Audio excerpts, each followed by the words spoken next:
നമസ്കാരം. തീർത്ഥയാത്രയിലെ ഇന്നത്തെ വീഡിയോയിലേക്ക് ഏവർക്കും ഹൃദ്യമായ സ്വാഗതം. ഇന്ന് തിരുവനന്തപുരം ജില്ലയിലെ ഒരു പ്രധാന ക്ഷേത്രത്തെക്കുറിച്ചാണ് പ്രതിപാദിക്കുന്നത്. വീഡിയോയിൽ നൽകിയിട്ടുള്ള ചില ചിത്രങ്ങളും ശബ്ദവും ആർട്ടിഫിഷ്യൽ ഇന്റലിജൻസ് വഴി സൃഷ്ടിച്ചതാണ്. ആയതിനാൽ ഉച്ചാരണത്തിലും മറ്റും ചില പോരായ്മകൾ ഉണ്ടാകാം. സദയം ക്ഷമിക്കുക. നമുക്ക് വീഡിയോയിലേക്ക് കടക്കാം. വർക്കല ജനാർദ്ദനസ്വാമി ക്ഷേത്രം തിരുവനന്തപുരം ജില്ലയുടെ വടക്കേയറ്റത്ത് വർക്കല താലൂക്കിൽ വർക്കല പട്ടണത്തിൽ സ്ഥിതി ചെയ്യുന്ന ഒരു ക്ഷേത്രമാണ് തിരുവർക്കല ശ്രീ ജനാർദ്ദനസ്വാമി മഹാക്ഷേത്രം. ഇവിടത്തെ പ്രധാന പ്രതിഷ്ഠ ത്രിമൂർത്തികളിൽ ഒരാളും ലക്ഷ്മീദേവിക്കും ഭൂമിദേവിക്കുമൊപ്പമുള്ള ഭഗവാൻ മഹാവിഷ്ണുവാണ്. ജനാർദ്ദനസ്വാമി എന്ന രൂപത്തിലാണ് ഇവിടെ മഹാവിഷ്ണുവിനെ ആരാധിക്കുന്നത്. വർക്കലേശ്വരൻ എന്ന് ഭഗവാൻ അറിയപ്പെടുന്നു. 6 അടി ഉയരം വരുന്ന ചതുർബാഹുവിഗ്രഹത്തിൽ ലക്ഷ്മീദേവിക്കും ഭൂമിദേവിക്കുമൊപ്പം കിഴക്കോട്ട് ദർശനമായാണ് ഭഗവപ്രതിഷ്ഠ.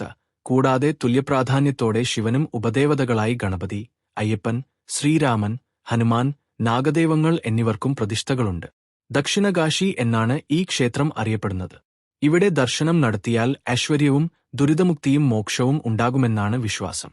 അറബിക്കടലിന്റെ തീരത്ത് ഒരു കുന്നിന്റെ മുകളിലാണ് ക്ഷേത്രം സ്ഥിതി ചെയ്യുന്നത്. പിതൃതർപ്പണത്തിന് വളരെയധികം പേരുകേട്ട ക്ഷേത്രമാണിത്.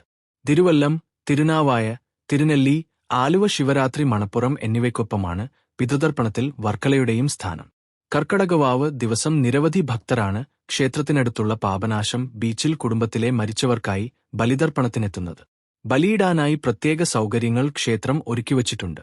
ഈ ക്ഷേത്രത്തിൽ തൊഴുത് ബലിയിട്ടാൽ മരിച്ചവരുടെ ആത്മാവിന് സ്വർഗമോ ഭഗവാന്റെ സന്നിധിയിൽ മോക്ഷമോ ലഭിക്കും എന്നാണ് വിശ്വാസം. മീനമാസത്തിൽ ഉത്രം നാളിൽ ആറാട്ട് വരത്തക്ക വിധത്തിൽ 10 ദിവസത്തെ ഉത്സവമാണ് ക്ഷേത്രത്തിലുള്ളത്. സമുദ്രത്തിൽ ആറാട്ട് നടക്കുന്ന അപൂർവം ക്ഷേത്രങ്ങളിലൊന്നാണിത്. തിരുവുത്സവം കൂടാതെ ചിങ്ങമാസത്തിലെ ശ്രീകൃഷ്ണ ജന്മാഷ്ടമി, മേടമാസത്തിലെ വിഷു, ധനുമാസത്തിലെ വൈകുണ്ഠ ഏകാദശി എന്നിവയും ഇവിടെ പ്രധാന ആണ്ടുവിശേഷങ്ങളാണ്. തിരുവിതാംകൂർ ദേവസ്വം ബോർഡിന്റെ കീഴിലാണ് ഈ മഹാക്ഷേത്രം. ഒരു ദിവസം നാരദ മഹർഷി ഇന്ന് ക്ഷേത്രമിരിക്കുന്ന സ്ഥലത്തിന് മുകളിലുള്ള ആകാശത്തുകൂടെ മഹാവിഷ്ണുവിനൊപ്പം സഞ്ചരിക്കുകയായിരുന്നു. അപ്പോൾ നാരദന്റെ ജ്യേഷ്ഠന്മാരായ 9 പ്രജാപതിമാർ മരീചി, അത്രി, അങ്കിരസ്, പുലസ്ത്യൻ, പുലഹൻ, ക്രതു, വസിഷ്ഠൻ, ദക്ഷൻ, ഭൃഗു ഇത് കാണുന്നുണ്ടായിരുന്നു. എന്നാൽ അവർക്ക് ഭഗവാനെ കാണാൻ കഴിയുന്നുണ്ടായിരുന്നില്ല. ഈ വിവരം അവർ പിതാവായ ബ്രഹ്മാവിനെ അറിയിച്ചു. എന്നാൽ ബ്രഹ്മാവ് ആ ധാരണ തിരുത്തി. തുടർന്ന് സ്വന്തം സഹോദരനെ സംശയിച്ചതിൽ ഏറെ ദുഃഖിതരായ അവർ പാപപരിഹാരാർത്ഥം തപസ്സനുഷ്ഠിക്കാൻ തീരുമാനിച്ചു. നാരദൻ തന്റെ വൽക്കലം മരവുരി വലിച്ചെറിഞ്ഞ് അവർക്ക് തപസ്സനുഷ്ഠിക്കാനുള്ള സ്ഥലം കാണിച്ചുകൊടുത്തു. അങ്ങനെ നാരദന്റെ വൽക്കലം വന്നു വീണ സ്ഥലം വൽക്കല എന്നും പിന്നീട് അത് ലോപിച്ചു വർക്കല എന്നും അറിയപ്പെട്ടു. ഒരിക്കൽ ബ്രഹ്മാവ് ഒരു വലിയ യാഗം നടത്താൻ തീരുമാനിച്ചു. ഇതിനെ ഏറ്റവും ഉചിതമായ സ്ഥലമായി അദ്ദേഹം വർക്കൽ തിരഞ്ഞെടുത്തു. കടലിന്റെ മനോഹാരിതയും മണപ്പുറങ്ങളും അദ്ദേഹത്തെ വളരെയധികം ആകർഷിച്ചു. തുടർന്ന് യാഗശാലയൊരുങ്ങി. ബ്രഹ്മാവ് യാഗം തുടങ്ങി. എന്നാൽ യാഗത്തിൽ മുഴുകിയ അദ്ദേഹം സൃഷ്ടികർമ്മം മറന്നുപോയി. ഭൂമിയിൽ ജീവജാലങ്ങൾ വേദന കൊണ്ട് പുളഞ്ഞു. ഈയൊരു സംഭവം മനസ്സിലാക്കിയ മഹാവിഷ്ണു ഒരു വൃദ്ധന്റെ വേഷത്തിൽ യാഗശാലയിലെത്തി ഭിക്ഷ യാചിച്ചു. ബ്രഹ്മാവിന്റെ പരികർമ്മികൾ വൃദ്ധനെ കാണുകയും അദ്ദേഹത്തിന് ഭക്ഷണം നൽകുകയും ചെയ്തു. എന്നാൽ എത്ര കഴിച്ചിട്ടും വൃദ്ധൻ മതിയായില്ല. ഈയൊരു വിഷയം പരികർമ്മികൾ ബ്രഹ്മാവിനെ അറിയിച്ചു. സാക്ഷാൽ മഹാവിഷ്ണു തന്നെയാണ് വൃദ്ധനായി വന്നിരിക്കുന്നതെന്ന് മനസ്സിലാക്കിയ ബ്രഹ്മാവ് ഉടനെ പരികർമ്മികൾക്കൊപ്പം ഭഗവാന്റെ അടുത്തെത്തി. ഭഗവാൻ ഭക്ഷണം കഴിക്കുന്ന കാഴ്ച അദ്ദേഹത്തെ സ്തബ്ധനാക്കി. അദ്ദേഹം ഉടനെ ഭക്ഷണം കഴിക്കുന്നത് നിർത്തണമെന്നും തുടർന്നാൽ ലോകാവസാനം സംഭവിക്കുമെന്നും ഭഗവാനോട് അഭ്യർത്ഥിച്ചു. ഇതുകേട്ടതും ഭക്ഷണം കഴിക്കുന്നത് മതിയാക്കിയ ഭഗവാൻ ഉടനെ ബ്രഹ്മാവിനോട് യാഗം മതിയാക്കി സൃഷ്ടികർമ്മം നടത്താൻ അഭ്യർത്ഥിച്ചു. തുടർന്ന് യാഗം നടന്ന സ്ഥലത്ത് ഇന്ദ്രാദി ദേവന്മാർ ക്ഷേത്രം പണിത് ലക്ഷ്മി ഭൂമി സമേതനായ ഭഗവാന്റെ പ്രതിഷ്ഠ നടത്തി. ആ ക്ഷേത്രമാണ് വർക്കല ജനാർദ്ദനസ്വാമി ക്ഷേത്രം. ഈ ഐതിഹ്യത്തെ അനുസ്മരിപ്പിക്കും വിധത്തിലാണ് ഇന്ന് ജനാർദ്ദനസ്വാമിയുടെ വിഗ്രഹം കാണപ്പെടുന്നത്. സാധാരണയായി ചതുർബാഹു മഹാവിഷ്ണു വിഗ്രഹങ്ങൾ കൈകളിൽ പാഞ്ചജന്യം, സുദർശനചക്രം, കൗമോദകി, താമര എന്നിവ ധരിച്ചാണ് കാണപ്പെടാറുള്ളത്. ഇവ ധരിച്ച കൈകൾക്ക് പ്രതിഷ്ഠാരൂപമനുസരിച്ച് വ്യത്യാസം കാണും. അത്തരത്തിൽ 24 രൂപങ്ങളാണ് മഹാവിഷ്ണു വിഗ്രഹങ്ങൾക്കുള്ളത്. അവയിൽ 21ാമത്തെ രൂപമാണ് ജനാർദ്ദനൻ എന്നറിയപ്പെടുന്നത്. എന്നാൽ ജനാർദ്ദനസ്വാമിയുടെ മുന്നിലെ വലതുകൈയിൽ താമരയ്ക്കു പകരം ഭക്ഷണപാത്രമാണ് കാണപ്പെടുന്നത്. ഓരോ ദിവസം ചെല്ലുംതോറും ഭഗവാൻ അത് മുകളിലേക്ക് പൊക്കിക്കൊണ്ടുവരികയാണെന്നും അത് അദ്ദേഹത്തിന്റെ വായിലെത്തുമ്പോൾ ലോകാവസാനം സംഭവിക്കുമെന്നുമാണ് ഭക്തർ വിശ്വസിക്കുന്നത്. വർക്കല ക്ഷേത്രത്തിന് ഏകദേശം 1000-ലധികം വർഷം പഴക്കമുണ്ടെന്ന് പറയപ്പെടുന്നു. എന്നാൽ അത് വ്യക്തമാക്കാനുള്ള രേഖകൾ കുറവാണ്. പിന്നീടൊരു കാലത്ത് ക്ഷേത്രം വിദേശികളുടെയും മറ്റും ആക്രമണം കാരണം തകർന്നുപോയി. ആ സമയത്താണ് ബാധോപദ്രവം കൊണ്ട് പൊറുതിമുട്ടിയിരുന്ന ഒരു പാണ്ഡ്യരാജാവ് ഇവിടെയെത്തിയത്. തന്റെ നാട്ടിലേതടക്കം പ്രശസ്തമായ നിരവധി ക്ഷേത്രങ്ങൾ സന്ദർശിച്ചിട്ടും അദ്ദേഹത്തിന് ബാധോപദ്രവത്തിൽ നിന്ന് മുക്തിയുണ്ടായില്ല. അങ്ങനെ പതുക്കെ വർക്കലയിലെത്തിയ അദ്ദേഹം നാശോന്മുഖമായ ജനാർദ്ദനസ്വാമി ക്ഷേത്രം കാണാനിടയായി. ആ ക്ഷേത്രം നന്നാക്കണമെന്ന് ആഗ്രഹിച്ച രാജാവ് ജനാർദ്ദനസ്വാമിയോട് പ്രാർത്ഥിച്ചു. അങ്ങനെയിരിക്കെ ഒരു അശരീരിയുണ്ടായി. അതിങ്ങനെയായിരുന്നു: എന്റെ വിഗ്രഹം കടലിനടിയിലാണ് ഇപ്പോഴുള്ളത്. നീ അത് പുറത്തെടുക്കണം. അതിനായി നാളെ വീണ്ടും കടൽത്തീരത്ത് വരിക. തകർന്ന ക്ഷേത്രത്തിന്റെ അവശിഷ്ടങ്ങൾ അവിടെ കാണാം. അതിനടുത്താകണം നീ നിൽക്കേണ്ടത്. അപ്പോൾ നിനക്ക് കടലിൽ ഒരു സ്ഥലത്ത് ധാരാളം പൂക്കളൊഴുകുന്നത് കാണാം. അവിടെ ഇറങ്ങി നോക്കിയാൽ നിനക്ക് വിഗ്രഹം കിട്ടും. അതിലെ മുന്നിലെ വലതുകൈ കൈ നഷ്ടപ്പെട്ടിട്ടുണ്ട്. ഒരു സ്വർണ്ണക്കൽ കൂടി നീ വച്ചുപിടിപ്പിക്കണം. അതോടെ നിന്റെ ബാധോപ്രദവവും തീരും. ഭഗവാന്റെ അരുളപ്പാടാണ് ഇതെന്ന് മനസ്സിലാക്കിയ രാജാവ് പിറ്റേന്ന് കടൽത്തീരത്തെത്തുകയും പൂക്കളൊഴുകുന്നത് കണ്ട ഭാഗത്ത് ഇറങ്ങിത്തപ്പി വിഗ്രഹം കണ്ടുപിടിക്കുകയും ചെയ്തു. പറഞ്ഞതുപോലെ വിഗ്രഹത്തിന്റെ മുന്നിലെ വലതുകൈ നഷ്ടപ്പെട്ടിരുന്നു. അവിടെ സ്വർണത്തിൽ ഒരു കൈ വച്ചുപിടിപ്പിക്കുകയും അത് ഉറച്ചുപോകുകയും ചെയ്തു. തുടർന്ന് തന്റെ ചെലവ് മുഴുവൻ വിനിയോഗിച്ച് അദ്ദേഹം ക്ഷേത്രം പണിതു. അങ്ങനെയാണ് ഈ ക്ഷേത്രം നിലവിൽ വന്നത്. ഒരിക്കൽ ക്ഷേത്രത്തിന്റെ പടിഞ്ഞാറുള്ള കടൽ വഴി പോകുകയായിരുന്ന ഡച്ചുകാർ പെട്ടെന്ന് കപ്പൽ കുടുങ്ങിയതായി മനസ്സിലാക്കുകയും നാട്ടുകാരിൽ നിന്ന് ക്ഷേത്രത്തെക്കുറിച്ചറിഞ്ഞ കപ്പിത്താൻ സഹായിയോടൊപ്പം ക്ഷേത്രത്തിലെത്തുകയും 2 പടുകൂറ്റൻ മണികൾ ക്ഷേത്രത്തിൽ സമർപ്പിക്കുകയും ചെയ്തു. അതോടെ കപ്പൽ ഓടിത്തുടങ്ങി. ഈ മണികൾ ഇന്നും ക്ഷേത്രമുറ്റത്ത് തെക്കുഭാഗത്തായി കാണാം. ഇവയിൽ കപ്പിത്താന്റെയും സഹായിയുടെയും പേരുകൾ കൊത്തിവച്ചിട്ടുണ്ട്. Peter von Belson, Michael Edward എന്നാണ് അവരുടെ പേരുകൾ. പിൽക്കാലത്ത് ക്ഷേത്രം തിരുവിതാംകൂർ രാജാക്കന്മാരുടെ കീഴിൽ വന്നു. അക്കാലത്ത് ക്ഷേത്രം വൻ ഭൂസ്വത്തുക്കളുള്ളതായിരുന്നു. വർക്കലയിലും സമീപ പ്രദേശങ്ങളിലുമായി കണ്ടമാനം ഭൂസ്വത്തുകൾ ഇവരുടെ പേരിലുണ്ടായിരുന്നു. തിരുവിതാംകൂർ ഇന്ത്യൻ യൂണിയനിൽ ചേർന്നപ്പോഴാണ് ക്ഷേത്രം തിരുവിതാംകൂർ ദേവസ്വം ബോർഡ് ഏറ്റെടുത്തത്. ഇപ്പോൾ ദേവസ്വം ബോർഡിനു കീഴിലെ ഒരു ഗ്രൂപ്പ് ആസ്ഥാനമാണ് വർക്കൽ. വൻ നടവരവുള്ള ക്ഷേത്രമാണിത്. വർക്കല പട്ടണത്തിന്റെ പടിഞ്ഞാറു ഭാഗത്ത് പാപനാശം ബീച്ചിനടുത്ത് സമുദ്രനിരപ്പിൽ നിന്ന് ഏകദേശം 200 അടി ഉയരമുള്ള ഒരു കുന്നിന്റെ മുകളിലാണ് ക്ഷേത്രം സ്ഥിതി ചെയ്യുന്നത്. കിഴക്കോട്ടാണ് ക്ഷേത്രത്തിന്റെ ദർശനം. കിഴക്കേ നടയിൽ നിന്ന് മുകളിലെത്താൻ ഏതാണ്ട് 50-നടുത്ത് പടിക്കെട്ടുകളുണ്ട്. കേരളീയ ശൈലിയിൽ പണിത ക്ഷേത്രത്തിന്റെ കിഴക്കേ ഗോപുരം പ്രൗഢിയോടെ നിലകൊള്ളുന്നു. ചക്രതീർത്ഥം എന്നു പേരുള്ള ക്ഷേത്രക്കുളം വടക്കുഭാഗത്ത് നീണ്ടുനിവർന്നു കിടക്കുന്നു.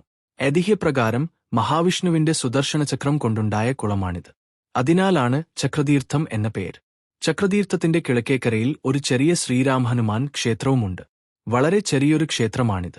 2021 ഇത് നവീകരിച്ചത്. വടക്ക്, തെക്ക് വശങ്ങളിലും പടിക്കെട്ടുകളോടുകൂടിയ പ്രവേശനകവാടങ്ങൾ കാണാം. വടക്കേ പ്രവേശനകവാടത്തിന്റെ താഴെ ക്ഷേത്രക്കുളത്തിനും റോഡിനുമിടയിൽ ഭഗവാന്റെ പാദതീർത്ഥം എന്ന സങ്കല്പത്തിൽ ഒരു ചെറിയ കുളവും കാണാം. അതിനു തൊട്ടടുത്ത് ഒരു ശാസ്താക്ഷേത്രവുമുണ്ട്. ചെറിയ കുളത്തൂപ്പുഴ ധർമ്മശാസ്താക്ഷേത്രം എന്നാണ് ഇതിന്റെ പേര്. വളരെ ചെറിയൊരു ക്ഷേത്രമാണിത്. വടക്കേ പ്രവേശനകവാടത്തിൽ ലക്ഷ്മിദേവി ഭൂമിദേവി സമേതനായ മഹാവിഷ്ണുവിന്റെ രൂപം കൊത്തിവച്ചിട്ടുണ്ട്. ഇരുവശവുമായി ഗരുഡന്റെയും ഹനുമാന്റെയും രൂപങ്ങളും കാണാം. ഇതിന് സമീപമായി ഒരു വെടിപ്പുരയും കാണാം. സാധാരണയായി വിഷ്ണുക്ഷേത്രങ്ങളിൽ കാണാത്ത വെടിവഴിപാട് ഇവിടെ ഭഗവാൻ പ്രധാനമാണ്. ക്ഷേത്രത്തിന്റെ പടിഞ്ഞാറുഭാഗം മറ്റു പ്രദേശങ്ങളെ അപേക്ഷിച്ച് ഉയർന്നതാണ്. അതിനാൽ അവിടെ പടിക്കെട്ടുകളില്ല. കിഴക്കേ ഗോപുരത്തിലൂടെ അകത്തുകടന്നാൽ ഒരു പടുകൂറ്റൻ അരയാൽ മരം കാണാം. സാധാരണയായി ഗോപുരത്തിന് പുറത്ത് കാണാറുള്ള അരയാൽ ഇവിടെ അകത്തുവന്നത് അത്ഭുതമാണ്. ഹൈന്ദവ വിശ്വാസപ്രകാരം പുണ്യവൃക്ഷമായ അരയാലിന്റെ മുകളിൽ ബ്രഹ്മാവും നടുക്ക് വിഷ്ണുവും അടിയിൽ ശിവനും കുടികൊള്ളുന്നു. അതായത് അരയാൽ ത്രിമൂർത്തി സ്വരൂപമാകുന്നു. ദിവസവും രാവിലെ അരയാലിനെ 7 വലം വയ്ക്കുന്നത് പുണ്യകരമായി കണക്കാക്കപ്പെടുന്നു. അരയാലിന്റെ ചുവട്ടിൽ തന്നെയാണ് നാഗദൈവങ്ങളുടെ പ്രതിഷ്ഠകളും. നാഗരാജാവായി അനന്തനും നാഗേക്ഷിയും നാഗചാമുണ്ടിയും നാഗകന്യകയുമടക്കമുള്ള പരിവാരങ്ങളുമടങ്ങുന്നതാണ് ഇവിടത്തെ പ്രതിഷ്ഠ. ഇതിനടുത്താണ് ക്ഷേത്രത്തിലെ ആനക്കൊട്ടിൽ. സാമാന്യം വലിയ ആനക്കൊട്ടിലാണ് ഇവിടെയുള്ളത്. ചോറൂണ്, വിവാഹം, ഭജന തുടങ്ങിയവയ്ക്ക് ഇത് ഉപയോഗിക്കുന്നു. ആനക്കൊട്ടിലിനപ്പുറമാണ് ഭഗവത് വാഹനമായ ഗരുഡനെ ശിരസിലേറ്റുന്ന സ്വർണ്ണ കൊടിമരം. 50 അടി ഉയരം വരും ഈ കൊടിമരത്തിന്.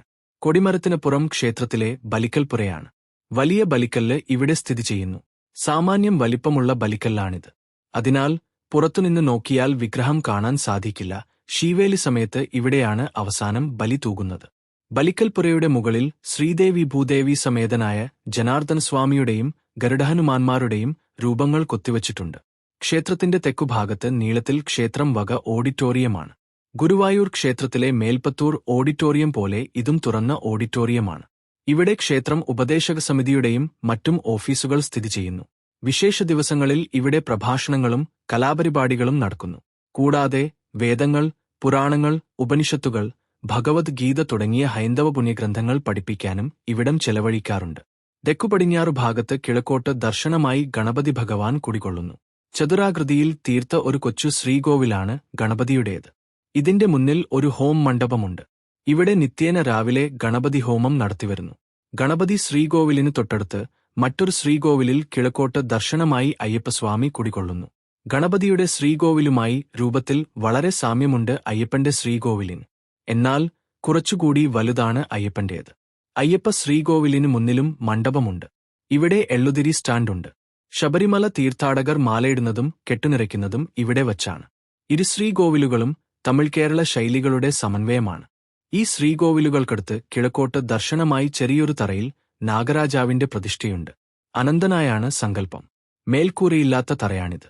ഇവിടെ നിത്യേന പൂജയുണ്ട്. പടിഞ്ഞാറു ഭാഗത്തെ പ്രവേശനകവാടത്തിന് മുകളിൽ ഗജലക്ഷ്മി രൂപം കാണാം.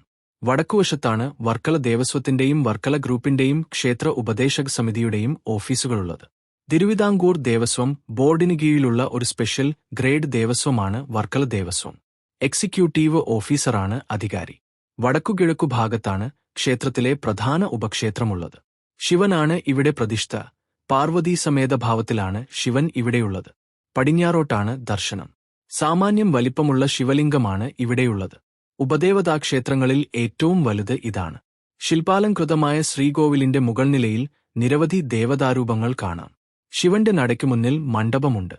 ഈ മണ്ഡപത്തിൽ ഭഗവദ്വാഹനമായ നന്ദിയുടെ വിഗ്രഹം കാണാം. ഭക്തർ നന്ദിയുടെ ചെവിയിൽ ആഗ്രഹങ്ങൾ പറയുന്നത് ഇവിടത്തെ സ്ഥിരം കാഴ്ചയാണ്. ശിവക്ഷേത്രത്തിൽ പൂർണ്ണ പ്രദക്ഷിണം അനുവദിച്ചിട്ടില്ല. വടക്കുവശത്ത് ഓവുവരെ മാത്രമാണ് പ്രദക്ഷിണം. ഓവുതാങ്ങിയായി പതിവുപോലെ ചണ്ഡികേശ്വരനും കുടികൊള്ളുന്നു. ശിവക്ഷേത്രത്തിനടുത്ത് ഒരു പാലമരമുണ്ട്. ഇവിടെ മക്കളില്ലാത്ത ദമ്പതികൾ സമർപ്പിച്ചുപോയ പാവകൾ ആണിയടിച്ചുവച്ചിട്ടുള്ളത് കാണാം. ഇതിനടുത്ത് മറ്റൊരു വഴിപാട് കൗണ്ടറുണ്ട്. വൃത്താകൃതിയിൽ തീർത്ത സാമാന്യം വലിപ്പമുള്ള വട്ടശ്രീകോവിലാണ് ഇവിടെയുള്ളത്. കരിങ്കല്ലിൽ തീർത്ത ശ്രീകോവിലിന് ഏകദേശം 100 അടി ചുറ്റളവുണ്ട്. ഇതിന്റെ മേൽക്കൂറ് ചെമ്പുമേഞ്ഞിട്ടുണ്ട്. മുകളിൽ സ്വർണ്ണത്താഴികക്കുടം ശോഭിച്ചു നിൽക്കുന്നു. ശ്രീകോവിലിനകത്ത് 3 മുറികളാണുള്ളത്. അവയിൽ പടിഞ്ഞാറു ഭാഗത്തുള്ളതാണ് വിഗ്രഹം പ്രതിഷ്ഠിച്ച ഗർഭഗൃഹം. 6 അടിയിലധികം ഉയരമുള്ള ചതുർബാഹു വിഷ്ണുവിഗ്രഹം കിഴക്കോട്ട് ദർശനമായി പ്രതിഷ്ഠിക്കപ്പെട്ടിരിക്കുന്നു. നിൽക്കുന്ന രൂപത്തിലാണ് അഞ്ജനശിലയിൽ തീർത്ത വിഗ്രഹം. ചതുർബാഹുവായ വിഗ്രഹത്തിന്റെ പുറകിലെ വലതുകൈയിൽ സുദർശനചക്രവും പുറകിലെ ഇടതുകൈയിൽ പാഞ്ചജന്യം എന്ന ശംഖും മുന്നിലെ ഇടതുകൈയിൽ തലകീഴായി കൗമോദകി എന്ന ഗതിയും കാണാം. എന്നാൽ മുന്നിലെ വലതുകൈയിൽ താമരയ്ക്കു പകരം ഭിക്ഷാപാത്രമാണ്. ഈ കൈ ഐതിഹ്യത്തിൽ പറയുംപോലെ സ്വർണ്ണക്കൈയാണ്. ഐതിഹ്യമനുസരിച്ച് ഭഗവാൻ മുന്നിലെ വലതുകൈ പൊക്കിക്കൊണ്ടിരിക്കുകയാണെന്നും അത് വായ്ക്കടുത്തെത്തിയാൽ അന്ന് ലോകാവസാനമുണ്ടാകുമെന്നുമാണ് വിശ്വാസം. ഭഗവാന്റെ ഇടതുഭാഗത്ത് ശ്രീദേവിയും വലതുഭാഗത്ത് ഭൂമിദേവിയുമുണ്ട്. അതിനാൽ തന്നെ പ്രതിഷ്ഠയുടെ മാഹാത്മ്യം 10 മടങ്ങ് വർദ്ധിക്കുന്നു. വിശ്വപ്രകൃതിയുടെ മൂലതേജസ്സിനെ ആവാഹിച്ചുകൊണ്ട് സാക്ഷാൽ ജനാർദ്ദനസ്വാമി ശ്രീഭൂമിദേവി സമേതനായി വർക്കലയിലെ ശ്രീലകത്ത് കുടികൊള്ളുന്നു. വടക്കുവശത്ത് ഓവ് പണിതിരിക്കുന്നു. അഭിഷേകജലം ഇതിലൂടെ ഒഴുകിപ്പോകുന്നു. ശ്രീകോവിലിനെ ചുറ്റിപ്പറ്റി നാലമ്പലം പണിതിരിക്കുന്നു. അതിവിശാലമാണ് ഇവിടത്തെ നാലമ്പലം. തമിഴ് കേരള രീതികളുടെ സമന്വയമായ ഈ നിർമ്മിതി പൂർണ്ണമായും കരിങ്കല്ലിലാണ് തീർത്തിരിക്കുന്നത്. നാലമ്പലത്തിലേക്കുള്ള പ്രവേശനകവാടത്തിന് ഇരുവശവും വാതിൽമാടങ്ങൾ കാണാം. തെക്കേ വാതിൽമാടത്തിലാണ് വിശേഷാൽ പൂജകളും നിത്യേനയുള്ള ഹോമങ്ങളും നടക്കുന്നത്.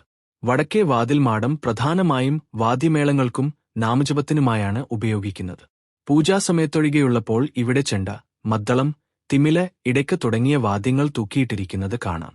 അകത്തെ ഓരോ തൂണിലും നിരവധി ദേവതാരൂപങ്ങൾ കൊത്തിവച്ചിട്ടുണ്ട്. ദശാവതാരങ്ങൾ, ശ്രീകൃഷ്ണലീല, ശിവകഥകൾ, സാലഭഞ്ജികമാർ, നമസ്കരിച്ചു കിടക്കുന്ന ബ്രാഹ്മണർ, അങ്ങനെ നിരവധി രൂപങ്ങൾ ഈ തൂണുകളിൽ കാണാം. നാലമ്പലത്തിനകത്ത് തെക്കുകിഴക്കേ മൂലയിൽ പതിവുപോലെ തിടപ്പള്ളി പണിതിട്ടുണ്ട്. വടക്കുകിഴക്കേ മൂലയിൽ കിണറും. ശ്രീകോവിലിനു ചുറ്റും അകത്തെ ബലിവട്ടം കാണാം. അഷ്ടദിപ്പാലകർ കിഴക്ക്, ഇന്ദ്രൻ തെക്കുകിഴക്ക്, അഗ്നി തെക്ക്, യമൻ തെക്കുപടിഞ്ഞാർ, നിര്യതി പടിഞ്ഞാർ, വരുണൻ വടക്കുപടിഞ്ഞാർ, വായു വടക്ക്, കുബേരൻ ചന്ദ്രൻ വടക്കുകിഴക്ക്, ഈശാനൻ സപ്തമാതുക്കൾ തെക്കുഭാഗത്ത് ഒറ്റക്കല്ലിൽ, കിഴക്കുനിന്ന് ബ്രാഹ്മി, ബ്രഹ്മാണി, മഹേശ്വരി, കൗമാരി, വൈഷ്ണവി, വരാഹി, ഇന്ദ്രാണി, ചാമുണ്ഡി എന്നീ ക്രമത്തിൽ.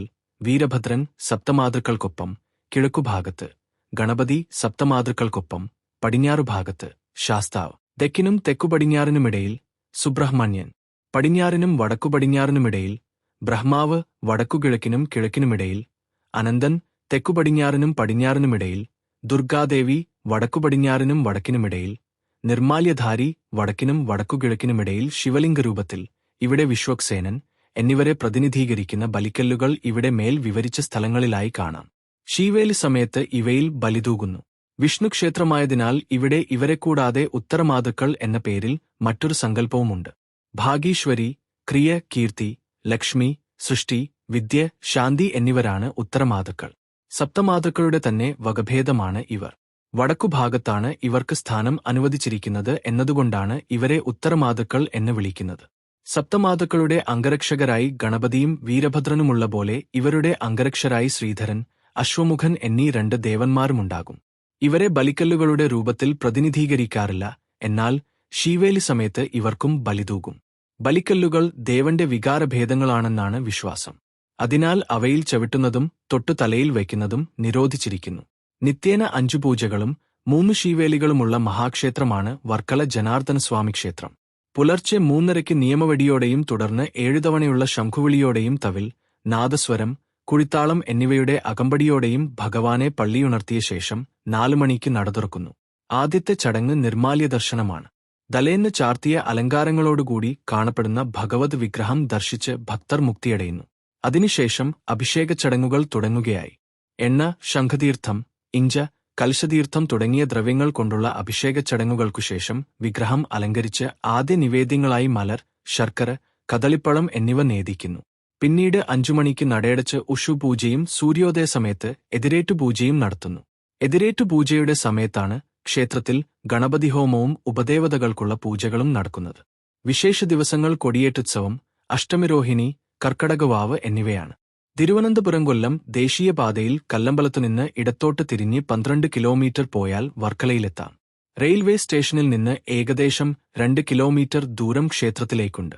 ക്ഷേത്രനട വരെ ബസ് സർവീസുമുണ്ട്. ക്ഷേത്രത്തിന്റെ നേരിട്ടുള്ള ദൃശ്യങ്ങളും മറ്റും വർക്കല ജനാർദ്ദനസ്വാമിയുടെ അനുഗ്രഹത്താൽ എപ്പോഴെങ്കിലും നമുക്ക് ഈ ചാനലിലൂടെ അവതരിപ്പിക്കാം. ഈ വീഡിയോ കണ്ട എല്ലാവർക്കും വർക്കല ജനാർദ്ദനസ്വാമിയുടെ അനുഗ്രഹം ഉണ്ടാകട്ടെ. വീഡിയോ ഇഷ്ടപ്പെട്ടുവെങ്കിൽ ഒന്ന് ലൈക്ക് ചെയ്യുക, ഷെയർ ചെയ്യുക, ചാനൽ സബ്സ്ക്രൈബ് ചെയ്യുക. നിങ്ങളുടെ അഭിപ്രായം കമന്റ് ആയിട്ട് അറിയിക്കുക. ഇനിയും ഇതുപോലുള്ള നല്ല നല്ല വീഡിയോകളുമായി വീണ്ടും കാണാം. നന്ദി, നമസ്കാരം, ശുഭദിനം.